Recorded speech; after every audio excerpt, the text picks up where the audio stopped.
What happened before the big bang, जो Stephen Hawking के पास answer नहीं था, क्योंकि इनके हिसाब से साइंस का मतलब ही ये है कि डेटा जो बिग बैंग के बाद आया, टाइम जो बिग बैंग से पहले टाइम भी एग्जिस्ट नहीं करता था।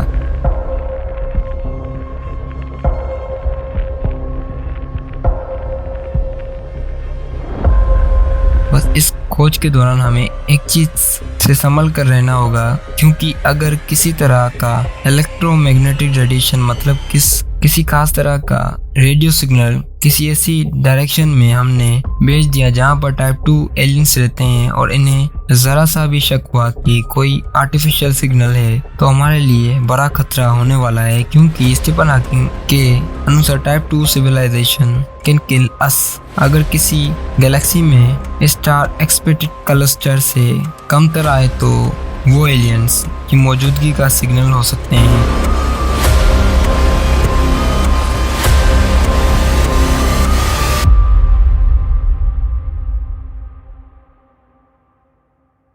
ने एक बार हमसे ये कहा था कि हमें अगर यूनिवर्स के बेसिक को समझना है तो न्यूटन के जवाबों पर फोकस करना होगा, और अगर हमें यूनिवर्स से जुड़े किसी ब्रेक थ्रू को फाइंड करना है तो हमें स्टीफन हॉकिंग के सवालों पर फोकस करना होगा।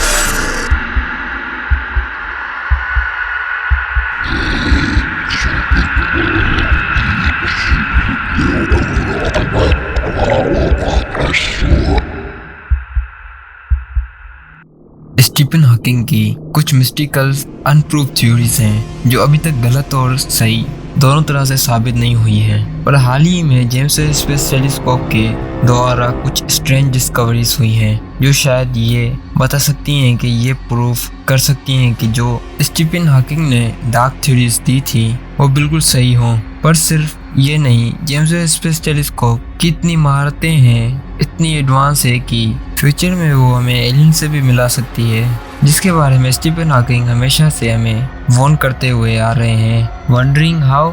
Well, let's find it to this video. साल 2017 फिजिक्स में नोबेल प्राइज जीत चुके थ्योरिस्ट फिजिशियन ने एक बार हमसे ये कहा था कि हमें अगर यूनिवर्स के बेसिक को समझना है तो न्यूटन के जवाबों पर फोकस करना होगा, और अगर हमें यूनिवर्स से जुड़े किसी ब्रेक थ्रू को फाइंड करना है तो हमें स्टीफन हॉकिंग के सवालों पर फोकस करना होगा, क्योंकि इनके सवालों की लेयर आज भी साइंस की दुनिया में ब्रेक थ्रू क्रिएट कर रहे हैं। फॉर एग्जाम्पल ब्लैक होल्स की बात 1970 तक इनके बारे में साइंटिस्टों का ये मानना था कि because James Webb space telescope just ये अपने आसपास मौजूद एनर्जी और मैटर को अंदर खींचता है और कुछ बार एमिट नहीं करता, मतलब जब रेडिएशन होता ही नहीं है, और इसलिए इसका मतलब ये हुआ कि ब्लैक होल ठंडे होते हैं। लेकिन फिर स्टीफन हॉकिंग ने इनसे ये सवाल किया कि ऐसे कैसे। क्वांटम फिजिक्स इसका कहना है कि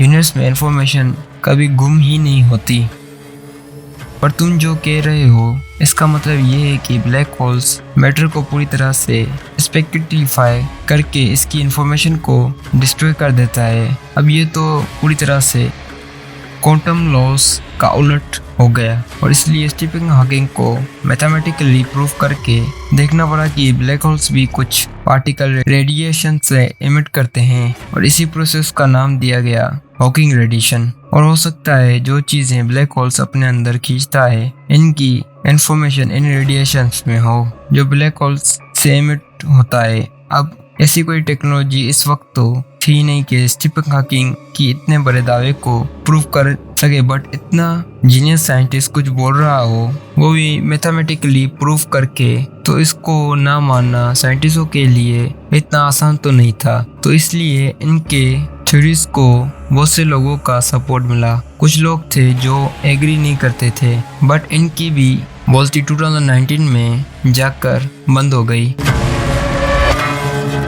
जब इमेज पब्लिकली हुआ जो क्लियरली ये दिखाता है black holes are not silent and dark dead objects, बल्कि वो यूनिवर्स के one of the hottest and active object होते हैं जो लगातार गर्म रेडिएशन बाहर फेंकते रहते हैं। यानी स्टीफन हॉकिंग जो 50 साल पहले प्रेडिक्ट किया था वो आज की डेट में प्रूफ हो चुका है कि वो सही है। पर अब यहाँ पर सवाल ये आता है कि क्या सिर्फ हॉकिंग रेडिएशन प्रूव करने से इंफॉर्मेशन पैराडॉक्स पूरी तरह से सोल्व हो गया। मगर इससे पहले आपने हमारी दूसरी वीडियोस ब्लैक होल की डॉक्यूमेंट्री इन्फॉर्मेटिकल वीडियोस को देखा होगा तो आपको ये पता होगा कि प्रेजेंट टेक्नोलॉजी ब्लैक होल के बारे में क्या बता सकती है। सिर्फ इतना कि इसका मास कितना है, बाहर इसका चार्ज कितना है और फाइनली इसका स्पिन क्या है। इसके अंदर जाने से किसी भी ऑब्जेक्ट का क्या होता है इसके बारे में हमारे पास कोई भी इंफॉर्मेशन नहीं है। देयर इज नो इंफॉर्मेशन कि जो इस मॉन्स्टर से बाहर आती हुई और ये बता सके कि इसका मास पूरे ब्लैक होल में बराबर डिस्ट्रीब्यूट हुआ या फिर इसने हमारे कोर मेटल कर्स जैसे लेयर्स बनाए। इसके बारे में जो भी जानते हैं वो इंफॉर्मेशन ओवरऑल ब्लैक होल से कनेक्ट है, इसके अंदर की चीज से रिलेटेड है। और ऊपर से अगर हम ये भी कहते हैं कि शायद क्वांटम लॉस वोलेटाइल होने से बचाने के लिए इंफॉर्मेशन सोर्स पे बने वाले हॉकिंग रेडिएशन पार्टिकल्स छुप जाती होंगी, तो उससे भी अभी तक हम डिकोड नहीं कर पाए। तो कैसे करेंगे इस इंफॉर्मेशन पैराडॉक्स को सोल्व। अब अगर आपको इस वीडियो में होने वाली चीज़ों जैसे कि Hawking radiation hard to understand theories समझने में आ रही हैं तो आपका ब्रेन लॉजिकल लेवल कमाल का है। इसे पूरी तरह से सोल्व करने के बारे में तो पता नहीं, लेकिन जेम्स वेब स्पेस टेलीस्कोप की हेल्प से इस सॉल्यूशन के हम बहुत ही नज़दीक तक ज़रूर पहुंच जा सकते हैं। जेम्स वेब स्पेस टेलीस्कोप, जैसे कि हमने अपने पिछले वीडियोस में भी बताया, is able to see infrared light जो लंबे डिस्टेंस तक ट्रेवल कर सकती है, वो भी स्पेस में पाए जाने वाले थिक नेबुला और डार्क डीप को भी पार करके। इसका मतलब लेट्स सी, अगर आपको किसी के अंदर के सुपरमैसिव ब्लैक होल को स्टडी करना है तो कोई डस्ट क्लाउड आपके नज़र का दायरा ब्लॉक नहीं कर सकता, रोक नहीं सकता। आप हर ब्लैक होल की पूरी तरह डिटेल में स्टडी कर सकते हैं और इसी प्रोसेस से हो सकता है कि हम हॉकिंग रेडिएशन के पार्टिकल पर छिपी इंफॉर्मेशन डिकोड कर लें। But there is other way जिसमें हम ब्लैक होल्स के इंफॉर्मेशन को एक्सेस कर सकते हैं। इससे हम ये भी फाइंड कर पाएंगे कि वो ब्लैक होल्स डार्क मैटर के भी बने होते हैं। स्टीफन हॉकिंग खुद भी मानते थे कि डार्क मैटर और कुछ भी नहीं बल्कि बिग बैंग के दौरान पैदा हुए मॉडल पार्टिकल्स ब्लैक होल्स हैं। डार्क मैटर जो ब्लैक होल्स से कनेक्टेड हो सकते हैं, ऐसा लगता है न कभी कभार दोनों मॉन्स्टर्स के अंधेरे कोनों में से हैं जो आसानी से दिखाई नहीं देते और इन दोनों का प्रोसेस भी एकदम सेम है। They attract each other objects. क्या डार्क मैटर ब्लैक होल की थ्योरी में आप भी देख सकते हो और एक गड़बड़ है। आज हम सब जानते हैं कि ब्लैक होल कैसे बनते हैं। वो तब बनते हैं जो ऑर्डिनरी मैटर मैसिव स्टेज अपनी ग्रेविटी के अंडर कोलैप्स हो जाते हैं और ये स्टार्स बनते हैं ऑर्डिनरी मैटर से। और ये ऑर्डिनरी मैटर हमारे यूनिवर्स में क्वांटिटी कितना है 5% सिर्फ, और इसके मुकाबले डार्क मैटर कितना है 20 से 25%। सो अब हिसाब लगा लो कि पॉसिबल है कि 5% ऑर्डिनरी मैटर से बने ब्लैक होल्स आगे जाकर किसी 27% डार्क मैटर में बदल सकते हैं। आई नो कि ये लॉजिक लेस लग रहा है, बट स्टीफन हॉकिंग को इसमें भी लॉजिक नजर आया। इन्होंने ये दावा किया कि भले बिग बैंग के थोड़े बाद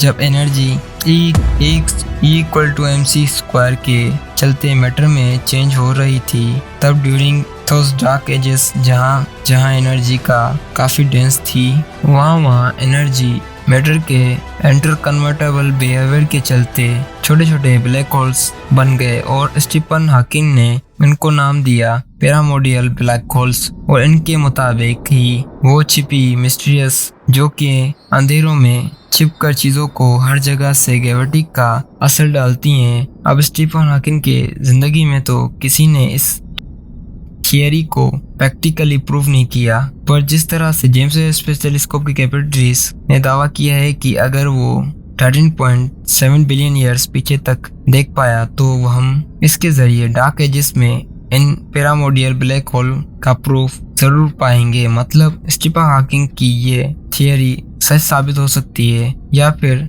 ये भी साबित हो सकता है कि इन्होंने जो कहा था शायद वो गलत था। आपको क्या लगता है, क्या थ्योरी सही है या फिर गलत? और अगर बाय चांस हम इस मिशन में फेल भी हो जाते हैं तो हम एकदम प्लान बी या मिशन बी पर भी शिफ्ट हो सकते हैं, और ये प्लान तो और भी ज्यादा इंटरेस्टिंग है, एलियंस और एक्स्ट्रा टेरेस्ट्रियल लाइफ एग्जिट और नॉट। बिकॉज इसका आंसर हमें यूनिवर्स के डार्क एजेस में ही मिलने वाला है। अब हम technically James Webb space telescope के जरिए स्टीफन हॉकिंग का ये दावा कि इस यूनिवर्स में एलियंस और हमसे भी एडवांस शख्सियतें भी हैं कि हम वेरीफाई कर सकते हैं। एक्चुअली स्टीफन हॉकिंग अपनी स्पीच में कई बार बोल चुके हैं कि वो एक्चुअली हमसे भी ज्यादा एडवांस लाइफ में बिलीव करते हैं। इनका ये मानना था कि ये जो कॉस्मोलॉजिस्ट को बार बार पूछा जाता है कि what happened before the big bang, जो स्टीफन हॉकिंग के पास आंसर नहीं था, क्योंकि इनके हिसाब से साइंस का मतलब ही ये है कि डेटा जो बिग बैंग के बाद आया, टाइम जो बिग बैंग से पहले टाइम भी एग्जिस्ट नहीं करता था, अगर बिग बैंग होने के बाद टाइम भी एग्जिस्टेंस में आया और कई तरह के गैलेक्सीज भी वजूद में आए, तो सिर्फ ये मानना कि लाइफ सिर्फ अर्थ पर ही है तो ये टोटली लॉजिकलेस है। अब इसका आंसर हमको दे सकता है जेम्स वेब स्पेस टेलीस्कोप, क्योंकि नासा के ऊपर एक्चुअली ये जिम्मेदारी है कि अर्ली गैलेक्सीज कैसे फॉर्म हुई इसके बेसिक्स समझने, बिकॉज ये डेटा दिमाग में रखकर अब इन डार्क एजेस को सही स्टडी करेंगे तो हम ये काफी एक्चुअली जान पाएंगे कि बिग बैंग असल में किस तरह हुआ था। बस इस खोज के दौरान हमें एक चीज से संभल कर रहना होगा, क्योंकि अगर किसी तरह का इलेक्ट्रोमैग्नेटिक रेडिएशन मतलब किसी खास तरह का रेडियो सिग्नल किसी ऐसी डायरेक्शन में हमने भेज दिया जहां पर टाइप 2 एलियंस रहते हैं और इन्हें जरा सा भी शक हुआ कि कोई आर्टिफिशियल सिग्नल है, तो हमारे लिए बड़ा खतरा होने वाला है। क्योंकि स्टीफन हॉकिंग के अनुसार टाइप 2 सिविलाइजेशन कैन किल अस। अगर किसी गैलेक्सी में स्टार एक्सपेक्टेड क्लस्टर से कमतर आए तो वो एलियंस की मौजूदगी का सिग्नल हो सकते हैं। इसी साल 1964 में सोवियत एस्ट्रोनॉट्स निकोला कार्डाशेव ने हाइपोथेसिस किया था। इनके मुताबिक इस यूनिवर्स में कुछ ऐसी एलियन सिविलाइजेशन ऑलरेडी हो सकती हैं जो एडवांसमेंट के इस मुकाम पर पहुंच चुकी हों कि वो अपने एनर्जी नीड्स के लिए आसपास के स्टार की सारी एनर्जी सोखने लगे। ऐसे सिविलाइजेशन को टाइप ई कहा जाता है। इतने एडवांस होते हैं कि ये आसपास के स्टार्स को डायसन स्फीयर के मेगा स्ट्रक्चर से कवर कर सकें ताकि इसके अंदर की सारी एनर्जी को सोख सकें। अब ये बहुत ही डेंजरस है और साल 2010 से स्टीफन हॉकिंग लगातार इस तरह के सिविलाइजेशन से वार्न करते आ रहे हैं। इनके द्वारा शुरू किए गए ब्रेक थ्रूस लॉन्च इन्वेंशंस डे पर इन्होंने साफ साफ कहा था कि इंसानों को यूनिवर्स को समझने के लिए दूर किसी एक्सोप्लैनेट से आते हुए इलेक्ट्रोमैग्नेटिक या किसी आम रेडियो सिग्नल को जरूर सुनना चाहिए। जेम्स वेब स्पेस टेलीस्कोप इसी तरह के रेडिएशन को परसिवली स्टडी करके इन प्लैनेट्स पर लाइफ के सिग्नल्स जैसे कि एटमॉस्फेयर में ऑक्सीजन, वाटर, मीथेन की प्रेजेंट इन्हें खोजने वाला है। अगर इस दौरान कभी कभी गलती से भी किसी भी तरह का सिग्नल हमारे ओर से सोलर सिस्टम के किसी और जगह ना जा पाए, वरना हो सकता है कि इन एडवांस सिविलाइजेशन जो हमारे सोलर सिस्टम के लोकेशन बता दे और वो हम पर एक्सपेरिमेंट करने के लिए हमारे प्लैनेट पर कब्जा करके हमें कैदी बना दे। अब इसके बारे में एक बार सोच कर देखो, क्योंकि इस तरह की स्पीशीज की पॉसिबिलिटी जीरो बिल्कुल भी नहीं है। तो इसीलिए हमने कहेंगे कि इन एक्सोप्लैनेट की डिस्कवरी जारी रखनी ही चाहिए, लेकिन साथ ही साथ James Webb space telescope universe के इन रीजन के लिए भी अपनी आंखें खुली रखनी चाहिए। जब मल्टीपल सेलेस्टियल ऑब्जेक्ट की इमेजिनरी पॉइंट के इर्द गिर्द चमे नजर आ रहे हों पर इनके पास जकड़े रखने वाली ग्रेविटी का सोर्स नजर नहीं आ रहा हो। अब देखो ये जरूरी है क्योंकि वो सोर्स हो सकता है कोई ऐसा स्टार हो जिसे किसी टाइप 2 सिविलाइजेशन डायसन स्फीयर के मेगा स्ट्रक्चर से कवर करके रखा हो, मगर इवन ये डायसन स्फीयर सूरज को एफिशिएंटली छिपा देते हैं पर वो इसकी गर्मी सोखने वक्त खुद को गर्म होने से रोक नहीं पाते। तो इसी जेम्स वेब स्पेस टेलीस्कोप ने इंफ्रारेड सेंसर्स इन स्पेसेस की इस सिग्नेचर के जरिए भी पॉसिबल टाइप 2 सिविलाइजेशन का पता लगा सकता है। Amazing right? बट वैसे ही जैसे पहले हमने कहा, इन एलियंस की नजरों से बचकर। बट डेट से पहले स्टीफन हॉकिंग ने मल्टीवर्स की भी बात की थी, जिसे साबित करने में हमें कई सालों का वक्त लगेगा। पर जेम्स वेब स्पेस टेलीस्कोप 10 से 15 सालों तक ही काम करने वाला है। इसी दौरान उसे क्या कैसे करना है वो ऑलरेडी सेट भी है। पर अभी भी किसी इंसान को मल्टीवर्स की रियलिटी को प्रूफ करना है तो वेट नासा द्वारा 5 अगले स्पेस प्रोब को लॉन्च होने दो।